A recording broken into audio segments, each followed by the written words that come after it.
বেনির গঙ্গা যেথায় মুক্তি ভিতরে রঙ্গে, আমরা বাঙালি বাস করি সেই তীর্থে বরদ বঙ্গে।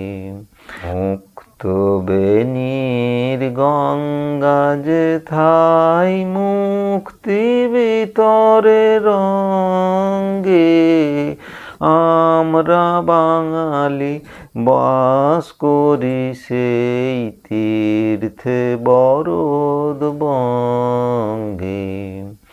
বাম হাতে যার কমলার ফুল, ডাহিনে মধুক মালা, ভালে কাঞ্চন শৃঙ্গ মুকুট, কিরণে ভুবনালা। কোল ভরা যার কনক ধান্য, বুক ভরা যার স্নেহ, চরণে পদ্ম অতসী অপরাজিতাই ভূষিত দেহ। সাগর যাহার বন্দনা রচে শত তরঙ্গ ভঙ্গে, আমরা বাঙালি বাস করি সেই বাঞ্ছিত ভূমি বঙ্গে। মুক্ত বেনির গঙ্গা যেথায় মুক্তি ভিতরে রঙ্গে, আমরা বাঙালি বাস করি সেই তীর্থে বরদ বঙ্গে। Welcome students, Bangla classroom first page চ্যানেলে তোমাদেরকে স্বাগত জানাই। আজকে আমরা নবম শ্রেণীর সত্যেন্দ্রনাথ দত্ত রচিত আমরা কবিতাটা আলোচনা করব।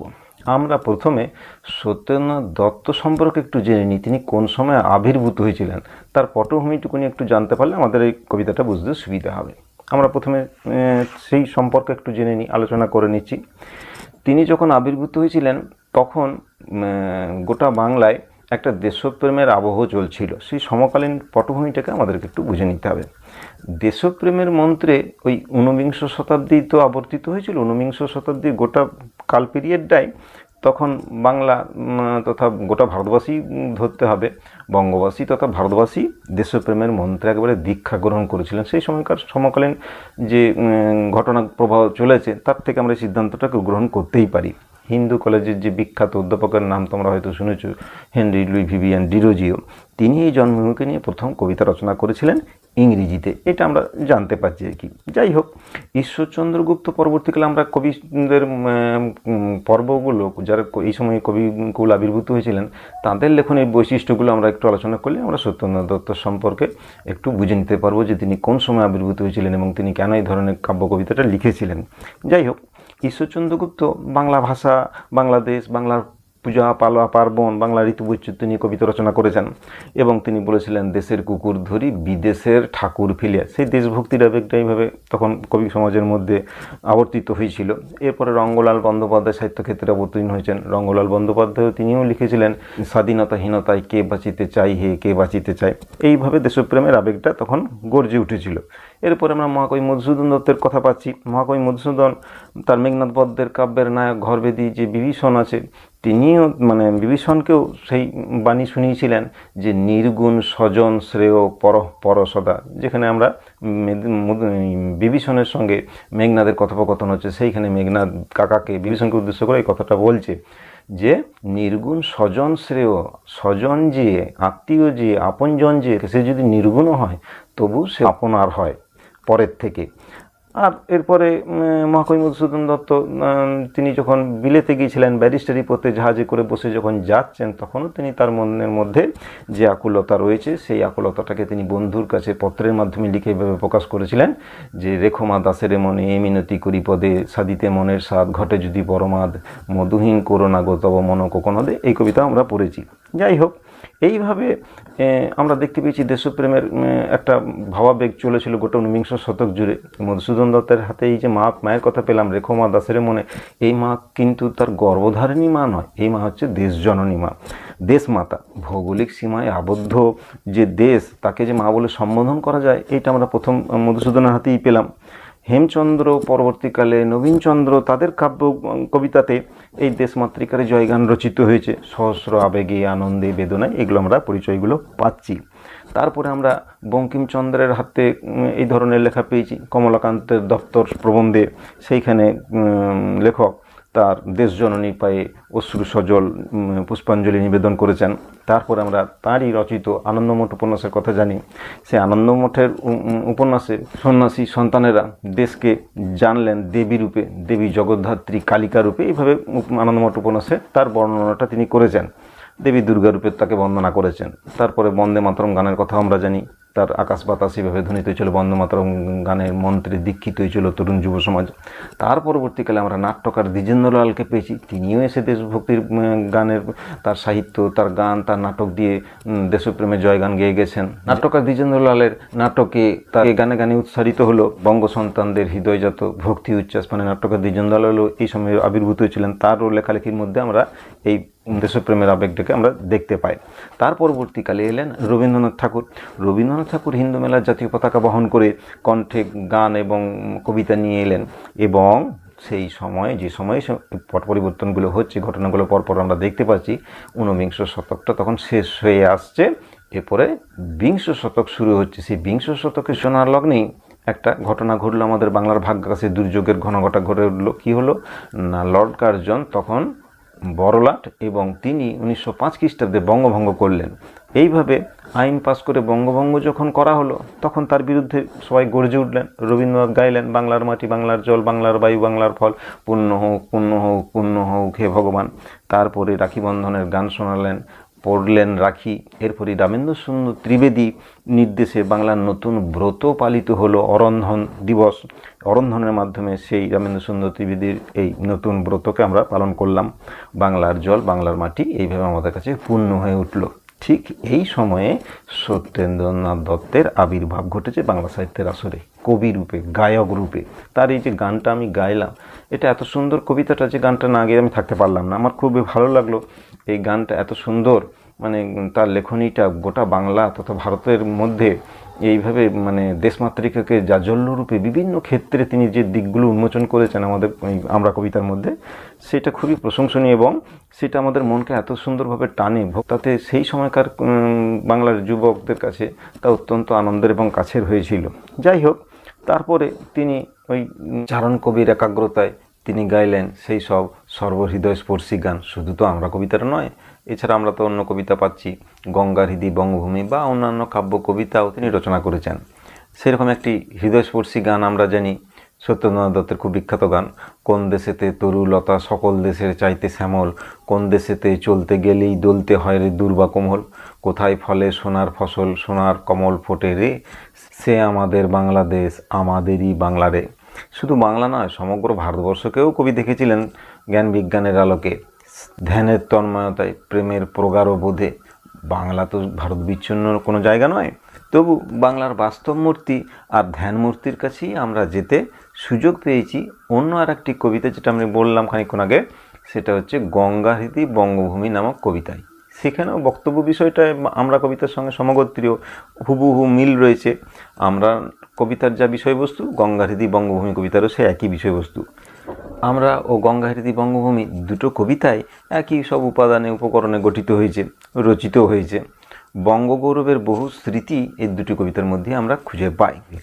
আমরা কবিতায় চোখে দেখা দেবীর উপস্থিতি লক্ষ্য করি।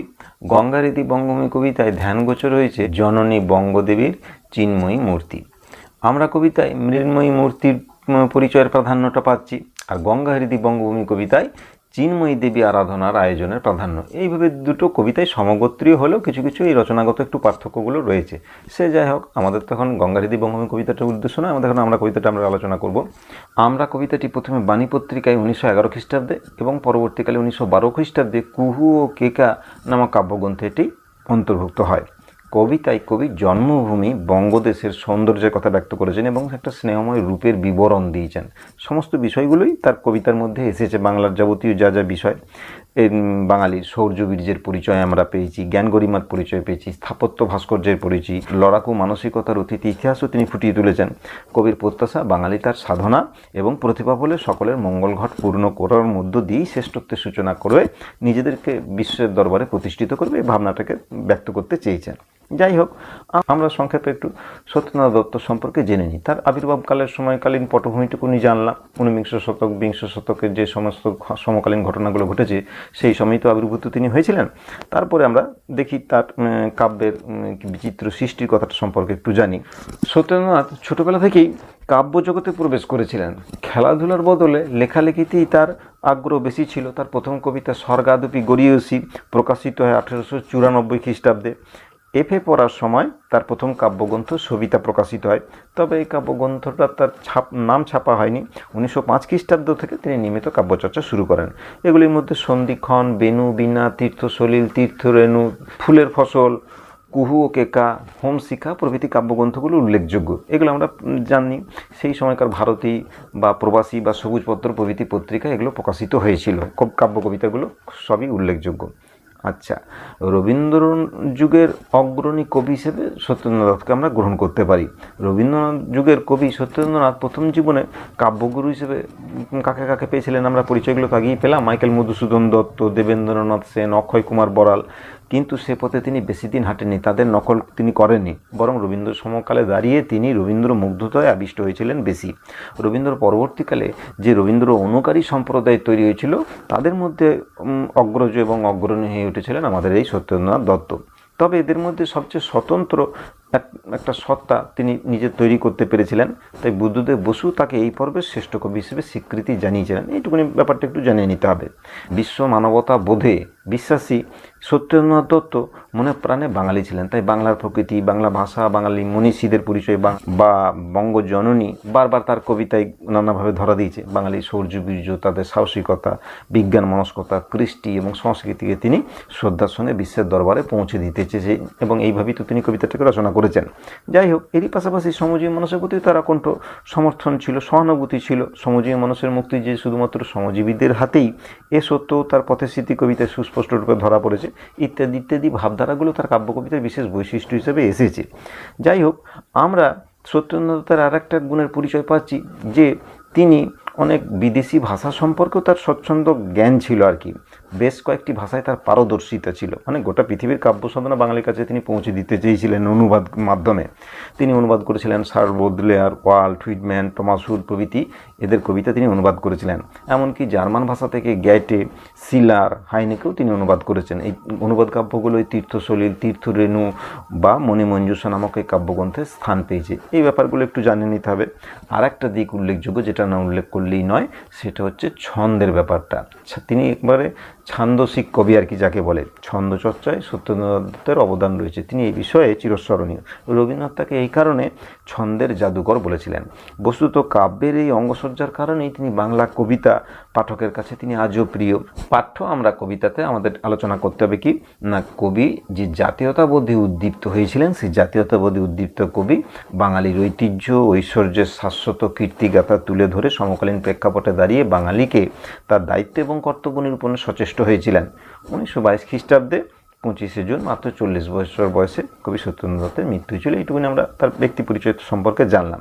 আর আমরা জানলাম কি, বাণী পত্রিকায় এটা 1911 খ্রিস্টাব্দে প্রকাশিত হয়েছিল। পরবর্তীকালে 1912 খ্রিস্টাব্দে এটা কুহু ও কেকা কাব্যগ্রন্থের অন্তর্ভুক্ত হয়। এখন আমরা কবিতাটা পড়ি, বিষয়বস্তুটা সংক্ষেপে একটু আলোচনা করি। এইখানে তাহলে আমরা দেখতে পাচ্ছি সত্যেন্দ্রনাথের আমরা কবিতাটা কী ধরনের কবিতা না, এটা একটা স্বদেশী বোধের কবিতা বা স্বজাতির একটা বন্দনা গান হিসেবে এটাকে আমরা উল্লেখ করতে পারি। বাঙালির ঐতিহ্য এবং ঐশ্বর্যের একটা শাশ্বত কীর্তিগাথা হিসেবে এটাকে আমরা তুলে ধরতে পারি সত্যেন্দ্রনাথের আমরা কবিতা। অর্থাৎ একটা দেশপ্রেমিকের ভাবটা এখানে কবিতার মধ্যে বিশেষভাবে প্রকাশিত হয়েছে। বেশ, আমরা কবিতাটা প্রথম স্তবকটাকে আলোচনা করি, দেখি। মুক্ত বেণীর গঙ্গা যেথায় মুক্তি ভিতরে রঙ্গে। মুক্ত বেণী স্বর্গ থেকে আগত এই সুরধ্বনি নদী সেই তরঙ্গ আকুল বিক্ষোভকে মহাদেব তার জটায় ধারণ করেছিলেন, এই পৌরাণিক প্রসঙ্গটাকে উল্লেখ করে দিতে হবে। সেইটা ঘটনাটা কথাটা এখানে কবি বলতে চেয়েছেন। মুক্তবেণীর গঙ্গা যেথায় মুক্তি ভিতরে রঙ্গে, সেই গঙ্গাই তো বিভিন্ন নামে বিভিন্ন জায়গার মধ্য দিয়ে সে আমাদের বাংলাতে প্রবেশ করেছে, সেই কথাটা বলছেন। গঙ্গা নদী একটা পবিত্র নদী, তার পুণ্য ধোয়া জলে আমাদের সমস্ত পাপ মুছে যায়, সেই কথাটাকে বলতে চেয়েছেন। এইভাবে তিনি মুক্তি দান করছেন গঙ্গা নদী আমাদের। মুক্তবেণীর গঙ্গা যেথায় মুক্তি ভিতরে রঙ্গে, অর্থাৎ রঙ্গে মানে কি আনন্দে, তামাশাতে আর কি। আমরা বাঙালি বাস করি সেই তীর্থে বরদবঙ্গে, বাংলাকে তিনি তীর্থের সঙ্গে তুলনা করছেন, যেখানে আমরা তীর্থে যাই, পুণ্য সঞ্চয় করতে যাই, গোটা বাংলাটাই সেই তীর্থভূমি রূপে কবির কাছে উদ্ভাসিত হয়েছে। এবং বরদবঙ্গে বলছেন অর্থাৎ বরদানকারী, অর্থাৎ বরদাতা। এইভাবে একটা এই যে বঙ্গের কথা তিনি বলছেন, সেই বঙ্গটা কিন্তু অবিভক্ত বাংলা। তখনকার যে পুরনো প্রাচীন গৌরবঙ্গ, সেই বাংলাদেশ থেকে শুরু করে গোটা বিস্তৃত বঙ্গের কথা তিনি এখানে বলতে চাইছেন। বাম হাতে যার কমলার ফুল, ডাহিনে মধুকমালা। বাম হাত মানে এখানে কার বাম হাত? এই গোটা বঙ্গদেশের, গোটা ঐক্যবদ্ধ বঙ্গদেশের যে অবিভক্ত বঙ্গদেশ, সেই অবিভক্ত বঙ্গদেশের কথা বলা হয়েছে। তার বাম হাত মানে বাম দিক। সেখানে কি পাচ্ছি না, এখন যেটা বর্তমানে পূর্ব বাংলার সিলেট বা শ্রীহট্ট অঞ্চল রয়েছে, সেইখানে কমলার লেবুর চাষ হয়, কমলার বাগান আছে, সেইটাই বলছেন। বাম হাতে যার কমলার ফুল, ডাহিনে মধুকমালা। ডান দিক মানে এবারে আমাদের পশ্চিমবঙ্গের দিকে চলে আসতে হবে। সেখানে সুদূর পশ্চিমবঙ্গের এই ছোটনাগপুর মালভূমির অঞ্চলের কথা, সেখানে মহুয়া ফুলের দেশ রয়েছে। মহুয়া ফুল পুরুলিয়া, বিহার, এই অঞ্চলটাকে কথা বলা হচ্ছে। ডাহিনে মধুকমালা, মহুয়া গাছে আর কি সৌন্দর্যের কথা বলতে চাইছেন।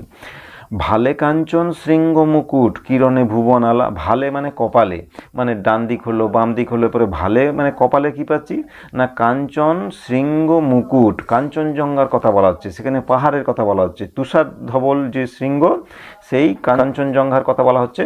শৃঙ্গ মুকুট, মুকুট রূপে সেটা যেন বাংলার ভাগ্যাকাশে আর কি শোভা পাচ্ছে, শোভা বর্ধন করছে। কিরণে ভুবন আলা, সেইখান থেকে কিরণটা, রশ্মিটা সারা ভুবনকে আলোকিত করছে। এইভাবে কবি ছবিটা এঁকেছেন। কোল ভরা যার কনক ধান্য, বুক ভরা যার স্নেহ। কোল ভরা যার কনক ধান্য মানে কি, তার সমস্ত জায়গাটা জুড়ে, গোটা কোলটা জুড়ে নানা রকম ফুল ফলের চাষ হয়, সেই কথাটা বলছেন কনক ধান্য।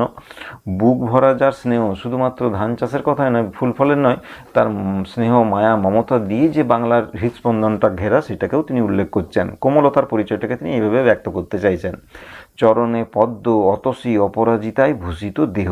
চরণে মানে নিচের দিকে, মানে তাহলে ডান দিক বাম দিক ওপরে পেলাম, এবং নিচের দিকে কি রয়েছে, চরণে কি রয়েছে, পদ্ম অতসী অপরাজিতা ইত্যাদি বিবিধ ফুলের কথা তিনি নিয়ে এসেছেন। ভূষিত দেহ মানে নানা রকম ফুলে আমাদের এই বাংলার সৌন্দর্য দেহটা অলঙ্কৃত হয়ে রয়েছে। এইভাবে তিনি একটা সৌন্দর্যমণ্ডিত বাংলার পটভূমিটাকে ব্যক্ত করতে চাইছেন।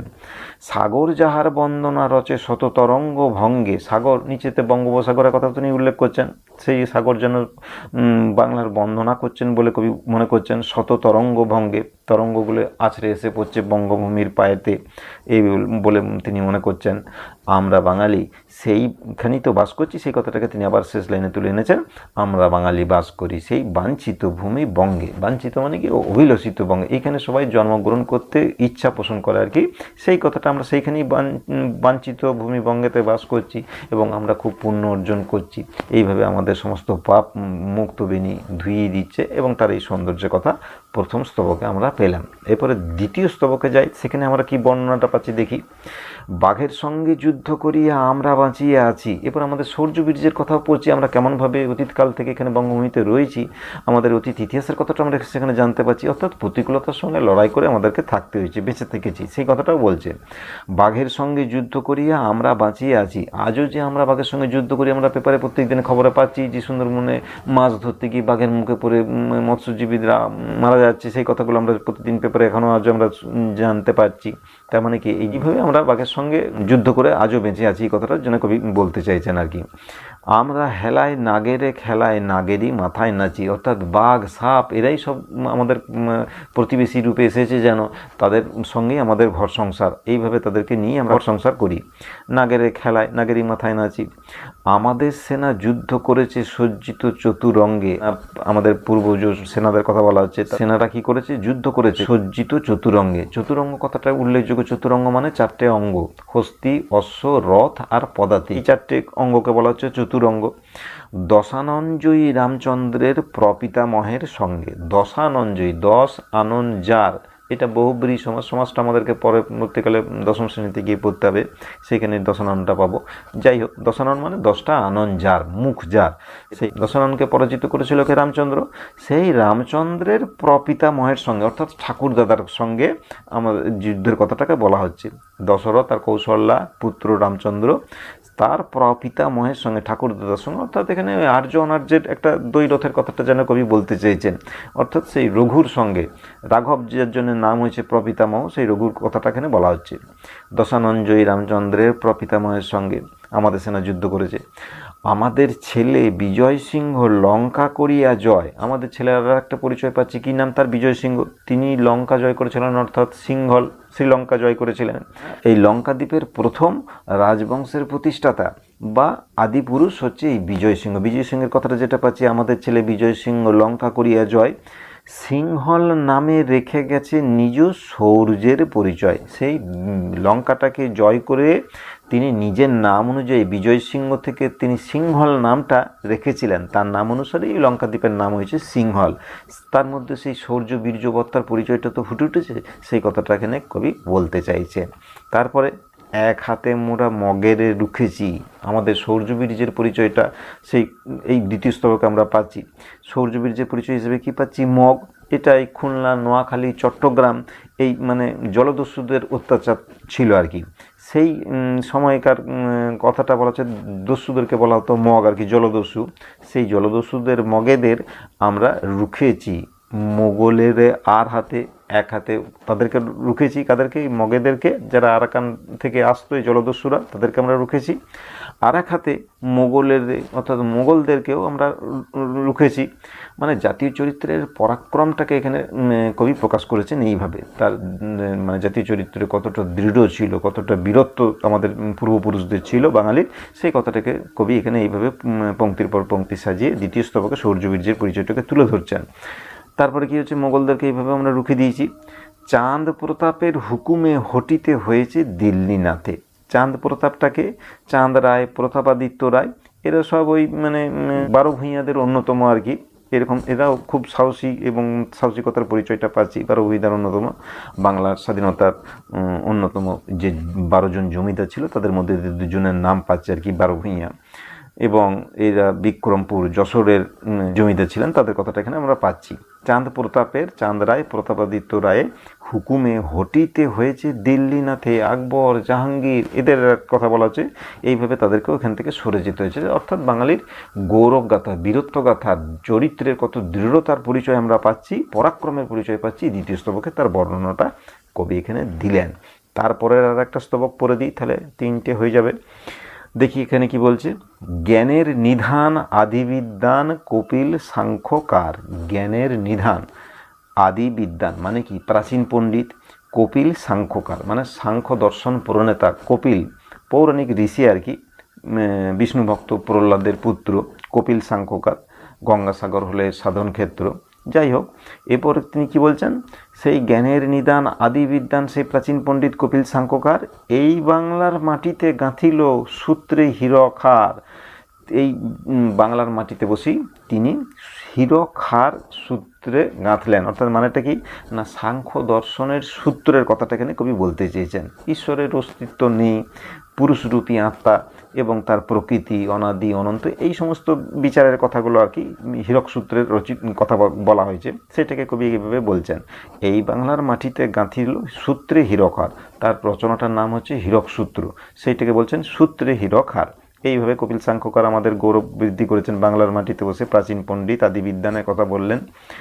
বাঙালি অতীশ লঙ্ঘিল গিরি তুষারে ভয়ঙ্কর। আর একটা পরিচয় পাচ্ছি এখানে, 11 শতাব্দীর অতীশ দীপঙ্কর, শ্রীজ্ঞান আর কি, শ্রীজ্ঞান অতীশ দীপঙ্কর। বাঙালি অতীশ লঙ্ঘিল গিরি তুষারে ভয়ঙ্কর। গিরি পর্বত অতিক্রম করে, তুষার ভয়ঙ্কর মানে বরফ রাশি বেষ্টিত যে গিরি রয়েছে, পর্বত রয়েছে, সেইটাকে লঙ্ঘন করে, ভয়ঙ্কর এটা একটা ব্যাপার। বৌদ্ধ ধর্ম প্রচার করেছিলেন শ্রীজ্ঞান অতীশ দীপঙ্কর। তিনি শিক্ষাদান করেছিলেন, বৌদ্ধ সাধন তত্ত্ব বিষয়ক গ্রন্থ রচনা করেছিলেন। এইসব সাধনার বিষয়গুলো পাচ্ছি, কৃতিত্বের বিষয়গুলো পাচ্ছি। সেই অতীশ দীপঙ্কর শ্রীজ্ঞানের কথা এখানে এসছে এইভাবে যে তিনি তুষারের ভয়ঙ্কর ওই গিরি লঙ্ঘন করে বৌদ্ধ ধর্ম প্রচার করেছিলেন। কোথায়? জালিল জ্ঞানের দ্বীপ তিব্বতে বাঙালি দীপঙ্কর, ওই যে নামটা পাচ্ছি এখানে, শ্রীজ্ঞান অতীশ দীপঙ্কর, এভাবে দুটো লাইনে দুটো চরণে কবি এখানে পরিচয়টাকে ব্যক্ত করলেন। জ্ঞানের দ্বীপ জ্বালালেন কোথায়? না তিব্বতে। তিব্বত যেতে গেলে তো আমাদেরকে এই পাহাড় পর্বত ডিঙিয়ে তো যেতে হয়েছিল, সেই কথাটাকে কবি বলছেন যে তুষারে ভয়ঙ্কর গিরি লঙ্ঘন করে তিনি তিব্বতে গিয়ে জ্ঞানের দ্বীপ জ্বালিয়েছিলেন, অর্থাৎ বৌদ্ধ ধর্ম প্রচার করেছিলেন, শিক্ষাদান করেছিলেন, বৌদ্ধ সাধন তত্ত্ব বিষয়ক গ্রন্থ রচনা করেছিলেন। কিশোর বয়সে পক্ষধরের পক্ষ সাধন করি, কিশোর বয়সে খুব কম বয়সে পক্ষধর মানে কি? পক্ষধর শর্মা, তার পক্ষ সাতন করি, সাতন মানে ছেদ, তার পক্ষ ছেদ করি। বাঙালির ছেলে ফিরে এলো দেশে যশের মুকুট পরি। তাহলে কে সে? না মিথিলার অন্যতম একজন শ্রেষ্ঠ নৈয়ায়িক ছিলেন, পঞ্চদশ শতাব্দীর লোক, এই পক্ষধর মানে খুবই কৃতিত্ব পরায়ণ ব্যক্তি। তার প্রকৃত নাম ছিল জয়দেব আর কি। পক্ষধরের পক্ষ সাধন করি, পক্ষ ছেদন করে, পক্ষ মানে পাখা, এখানে তো তার মানুষের তো পাখা থাকে না, এখানে তার তর্ক, তিনি এত মানে তার্কিক ছিলেন এবং তাকে কেউ হারাতে পারতো না, সেই তাকে হারিয়েছিলেন, সেই জন্য কবি এরকম বলছেন যে তার পাখাটা যেন ছেদন করা হয়েছিল। পক্ষধরের পক্ষ সাধন করি, বাঙালির ছেলে ফিরে এলো দেশে যশের মুকুট পরি। বাঙালির ছেলে, তাহলে সেই বাঙালির ছেলেটা কে? না সেই বাঙালির ছেলের নাম হচ্ছে রঘুনাথ শিরোমণি। তিনি এই নব্যনয় দর্শনে পণ্ডিত ছিলেন এবং তিনি ওই পক্ষধরকে পরাজিত করেছিলেন। তার পক্ষধর নাম হয়েছিল কেন? না তিনি যে পক্ষ অবলম্বন করতেন সেই পক্ষেরই জয়লাভ নিশ্চিত ছিল, তাই তার নাম ছিল পক্ষধর আর কি, ওই যার নাম প্রকৃত নাম জয়দেব আর কি, সেই পক্ষধরকে তিনি পরাজিত করে এসেছিলেন। সেই কথাটাকে কবি বলছেন বাঙালির ছেলে ফিরে এলো দেশের যশের মুকুট পরে। এটা তো যশ বীরত্বের গৌরবের ব্যাপার যে ওইরকম পক্ষধরকে পরাজিত করাটা তো মুখের কথা নয়। সেই কাজটাও রঘুনাথ শিরোমণি আমাদের বাঙালির ছেলে করেছিলেন। এরপরে কি দেখতে পাচ্ছি? বাংলার রবি জয়দেব কবি কান্ত কোমল পদে, বাংলার রবি, বাংলার সূর্য আর কি, জয়দেব কবি, ইনি 12 শতকের কবি আর কি। কান্ত কোমল পদে করেছে সুরভি সংস্কৃতের কাঞ্চন কোকোনদে। এই 12 শতাব্দীতে তিনি জন্মগ্রহণ করেছিলেন এবং তার যে কাব্যগ্রন্থ গীত গোবিন্দম কাব্য তিনি সংস্কৃত ভাষাতে লিখলেও তার পুরো ব্যাপারটা কিন্তু বাঙালিতে পর্যবসিত হয়েছে। আমরা তাকে তো বাঙালি করে নিয়েছি। কবি তার কান্ত কোমল পদে করেছে সুরভি সংস্কৃতের কাঞ্চন কোকোনদে। এইভাবে কোকোনদ কথা হতো লাল পদ্ম। এইভাবে আমরা বাঙালির এই যশ কীর্তির খ্যাতির কথাগুলো আমরা জানতে পারছি। এই প্রসঙ্গে আমার জয়দেবের গীত গোবিন্দম কাব্যের 4টে লাইন মনে পড়ে যাচ্ছে, যে সেখানে তিনি বলেছেন, যদি হরিশরণে সরসংমন বিলাস কলাসু কৌতূহলম মধুর কমলাকান্ত পদাবলীম শ্রীণু তদা জয়দেব সরস্বতীম। অর্থাৎ যদি হরিশরণে মনকে সরস করতে চাও, যদি বিলাসকলায় কৌতূহল থাকে, তাহলে জয়দেবের বাক্য শ্রবণ করো, যে বাক্য মধুর কোমল এবং কান্তপদযুক্ত। এইভাবে আমরা দেখতে পাচ্ছি তৃতীয় এই যে স্তবকটা, সেখানে আমরা এই বিভিন্ন কীর্তের কথাগুলো আমরা পেলাম। শ্রীজ্ঞান অতীশ দীপঙ্করের কথা পেলাম, তারপরে আদিবিদ্যান কপিল সাংখ্যকারের কথা পেলাম, কিশোর বয়সে পক্ষধরের পক্ষ সাধন করেছেন বাঙালির ছেলে, তার নাম হচ্ছে রঘুনাথ শিরোমণি, তার কথা পেলাম, এবং বাংলার রবি হিসাবে জয়দেবের কথাটা আমরা জানতে পারলাম। এই কটা হলো। আর একটা আমরা পড়ে নিই, তাহলে 4টে স্তবক আর বাকি থাকবে। সেই 4টে স্তবক আর একদিন হয়ে যাবে, তাহলে দুটো দিনই আমরা দুটো পর্বে এটাকে ভাগ করে নিতে পারবো, কবিতাটা শেষ হয়ে যাবে। আর একটা স্তবক আমরা দেখে নিই, তাহলে কি বলছে এখানে? স্থপতি মোদের স্থাপনা করেছে বরভুদুরের ভিত্তি। বলে স্থাপত্য শিল্প সম্পর্কে এসছে। আমরা আমাদের শৌর্য বীর্য যুদ্ধের পারদর্শিতার কথা জানলাম, আমাদের প্রাকৃতিক সৌন্দর্যের কথা প্রথম স্তবকে পেয়েছি, তার পরিচয়টা পেলাম। তারপরে আমাদের এই সাহিত্যের কিছুটা সাহিত্য সংস্কৃতির দিক থেকে এই পরিচয়টা পেলাম, 11 শতাব্দীর বা 12 শতাব্দীর বিষয়গুলো, সেইগুলো আমরা জানলাম। এরপরে আমরা জানতে পারছি কি না স্থাপত্য শিল্পের দিক থেকে কোন কথাগুলো আসছে। স্থপতি মোদের স্থাপনা করেছে বরভদুরের ভিত্তি। এইখানে এইটা জানতে হবে কি না স্থপতি মোদের, আমাদেরই স্থাপত্য শিল্পর যে কৃতিত্বের কথা পাচ্ছি তারতেও বাঙালির একটা যোগদান রয়েছে। বরভদুরের ভিত্তি আমরা স্থাপন করেছি। এইটা 9ম শতকে শৈলেন্দ্র রাজবংশের সময় এটা রচিত হয়েছিল, বরভদুরের স্তূপ। তোমরা ইতিহাসে এই ব্যাপারগুলো পড়বে। দক্ষিণ পূর্ব এশিয়ায় এই জাভা বা ইন্দোনেশিয়ায় অবস্থিত এটা একটা প্রাচীন বৌদ্ধ স্তূপ, বরভদুরের স্তূপটাকে বলা হচ্ছে। সেই তার ভিত্তি রচনা করেছে আমাদেরই এই স্থপতি। শ্যাম, কম্বোজ, ওঙ্কার ধাম, মোদেরই প্রাচীন কীর্তি, সেগুলো আমাদের দেশে এখন আর নাই, সেগুলো বাইরে বিদেশে চলে গেছে, কিন্তু তার কীর্তিটা স্থাপন করেছে আমাদের বাঙালি, সেইটাই বলা আছে। শ্যাম বলতে এখন এটা তো শ্যামটা এখন প্রাচীন নাম, এখন বর্তমান নাম হয়েছে থাইল্যান্ড। কম্বোজ হয়েছে কম্বোডিয়া। ওঙ্কার ধাম হয়েছে এটা একটা বিষ্ণু মন্দির আর কি। এইভাবে বিভিন্ন নামগুলো আমরা পাচ্ছি। শ্যাম, কম্বোজ, ওঙ্কার ধাম, মোদেরই প্রাচীন কীর্তি, এগুলো সব আমাদেরই কীর্তি, এগুলো তো আমাদের গর্ব করার ব্যাপার রয়েছে। ধ্যানের ধনে মূর্তি দিয়েছে আমাদের ভাস্কর। ধ্যান থেকে ধ্যান, এইটা আমাদের স্বরভক্তি বা বিপ্রকর্ষ, আমাদের ব্যাকরণ পড়বার সময় এটা আমাদের কাজে লাগবে। আমাদের নাইনের ব্যাকরণে এগুলো আছে, ধ্বনি পরিবর্তনের ব্যাপারগুলো, সেই ধ্বনি পরিবর্তনের ব্যাপারগুলো আমরা আলোচনা করব পরে। এখন আপাতত আমরা এইটুকুনি জেনে নিই। ধ্যানের শব্দটা দেখে আমার এটা মনে পড়ে গেল, ধ্যান থেকে ধ্যান, অর্থাৎ এটা স্বরভক্তি হচ্ছে বা বিপ্রকর্ষ হচ্ছে। পরবর্তীকালে আমরা এই আলোচনাটা সম্পূর্ণ করব। এখানে ধ্যানের ধনে মূর্তি দিয়েছে আমাদের ভাস্কর, আমাদের ভাস্কর্যের কথা পাচ্ছি, স্থাপত্য শিল্পের কথা পাচ্ছি, অর্থাৎ ধ্যানের একাগ্রতার কথা বলা হচ্ছে, সাধনার কথা বলা হচ্ছে। দাদা কারা কারা? না, বিটপাল আর ধীমান, যাদের নাম অবিনশ্বর, এদের নাম কোনোদিনও নশ্বর হবে না, মুছে যাবে না। তাদের নামগুলো কি কি? বিটপাল আর ধীমান। এরা পাল যুগের বিখ্যাত শিল্পী ভাস্কর আর কি। এরা ছিলেন বরেন্দ্রভূমির বাসিন্দা। এদেরও কৃতিত্বের কথাটাকে কবি স্বীকার করছেন। আর কি পাচ্ছি? আমাদেরই কোন সুপটু পটুয়া লীলায়িত তুলিকায়, এরপরে পটুয়া যিনি চিত্র অঙ্কন করেন আর কি, তার লীলায়িত তুলিকায় তুলি দিয়ে খুব সুন্দরভাবে চিত্র অঙ্কন করেছেন। কোথায়? না, আমাদের পট অক্ষয় করে রেখেছে অজন্তায়। অজন্তা ইলোরার যে গুহা চিত্র রয়েছে, সেইখানে আমাদের বাঙালির একটা কৃতিত্বের কথা আমরা এখানে পাচ্ছি। মহারাষ্ট্রের এই অজন্তা ইলোরার গুহাটা আছে, এবং দ্বিতীয় থেকে ষষ্ঠ খ্রিস্টাব্দের মধ্যে এই মহারাষ্ট্রের ঔরঙ্গাবাদ থেকে 100 কিলোমিটার দূর হবে এই একটা পাহাড়ের গুহাটা অবস্থিত আর কি, অজন্তা ইলোরা গুহাটা। এখানে বুদ্ধদেবের জীবন এবং জাতকের কাহিনী নিয়ে বিরাট অনেকগুলো ছবি আঁকা আছে, সবই পাথরের মধ্যে আর কি। সেই বাঙালি তার এখানেও একটা পরিচয় ছাপ এখানে রেখে গেছে। এবং কি বলছে? না, আমাদেরই কোনো সুপটু পটুয়া লীলায়িত তুলিকায় তার তুলি দিয়ে এইরকম একটা পটকে অমর অক্ষয় করে রেখে গেছে। এটা একটা বাঙালির গৌরবের ব্যাপার আর কি, জাতীয় গৌরবের দৃষ্টান্ত। কারণটা কি? অজন্তার যে গুহাচিত্রের কথাটা বলছি, সেখানে বুদ্ধদেবের জন্ম এবং তার বিভিন্ন কাহিনীটা আমরা পাচ্ছি, জাতকের কাহিনীটা, সেইখানে একটা ছবি আমরা এরকমভাবে পাচ্ছি যে এখানে হাতি এবং অশ্বারোহী পরিবৃত্ত বিজয় সিংহ, যে বিজয় সিংহ লঙ্কা জয় করেছে, সেই বিজয় সিংহের একটা ছবি, এবং সিংহলরাজ হিসেবে তার অভিষেকের আর একটা ছবি, দুটো ছবি আমরা পাচ্ছি, যেটাই কোনো একজন পটুয়া লীলায়িত তুলিকায় চিত্রিত করেছিলেন। সেইটা বাঙালি হিসেবে আমাদের গর্বের ব্যাপার।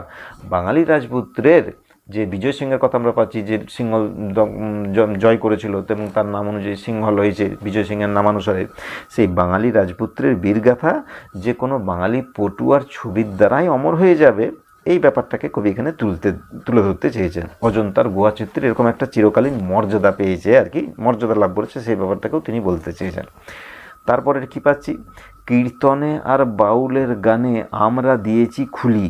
কীর্তন গান, রাধাকৃষ্ণের বিভিন্ন লীলা কীর্তনের বিষয়ক গান আর কি, নাম লীলা কীর্তন গান আমরা পাই। সেই কীর্তন আর বাউলের গানে আমরা দিয়েছি খুলি। বাউলের গান, বাউল একটা ধর্মীয় সম্প্রদায়, এই ধরনের গানের কথাগুলোকেও কবি টেনে এনেছেন। মনের গোপনে নিভৃত ভুবনের দ্বার ছিল যতগুলি, বাঙালি তার হৃদয়ের সুখ দুঃখ ভালোবাসা মিলনের আনন্দ বেদনাকে এইভাবে একটা বাণী রূপ দিতে চেয়েছেন এই কীর্তন গানগুলোর মধ্য দিয়ে, বাউল গানগুলোর মধ্য দিয়ে। এই ব্যাপারটাকে তিনি এখানে বললেন। তাহলে এখানে স্থাপত্য শিল্পের কথা পেলাম, ভাস্কর্য শিল্পের কথা পেলাম, ভাস্করদের নাম পেলাম বিটপাল, ধীমান, তারা এইভাবে মূর্তিগুলোকে প্রাণ প্রতিষ্ঠা করেছে, এবং আমাদেরই একটা কোনো পটুয়া, বাঙালি পটুয়া অক্ষয় করে রেখে গেছে অজন্তার এক গুহাচিত্র, যেখানে আমরা বিজয় সিংহের রাজ্যাভিষেকের ছবিটা পাচ্ছি, এবং তার ওই হাতি এবং অশ্বারোহী পরিবৃত্ত বিজয় সিংহের একটা ছবি পাচ্ছি। এই দুটো ছবি কোনো বাঙালি একজন পটুয়া অজন্তার গুহাচিত্রে রেখে গেছেন, এটাও বাঙালি হিসেবে আমাদের একটা গর্বের ব্যাপার। এইভাবে আমরা বাঙালি শৌর্যবীর্য, তার পরিবেশের প্রকৃতির পরিচয়ের সৌন্দর্যের কথা পেলাম, তার সাহিত্য সাধনার কথা পেলাম, এবং স্থাপত্য শিল্প বা এই ভাস্কর্য শিল্পের কথা পেলাম। এইভাবে কবি বাঙালির ঐশ্বর্য, তার চিত্রটাকে এইভাবে কবি বর্ণনাটা তুলে ধরেছেন। পরের পর্বে আমরা আবার পরের 4টে স্তবক আলোচনা করব। তাহলে তোমরা এইটুকুনি ভালো করে মুখস্থ করবে। কবিতাটা তো খুবই সুন্দর, কবিতাটার গান হিসেবেও আমার খুব ভালো লাগছে গানটা, আমি এই জন্য করলাম। গানটা কেমন হলো সেটা তোমরা কমেন্টের মাধ্যমে জানাবে লিখে। আজকে তাহলে এই পর্যন্তই থাক, পরের পর্বে আমরা বাকি অংশগুলো অর্থাৎ পরের যে 4টি স্তবক রইল সেটুকুনি আমরা আবার পরের পর্বে আলোচনা করব।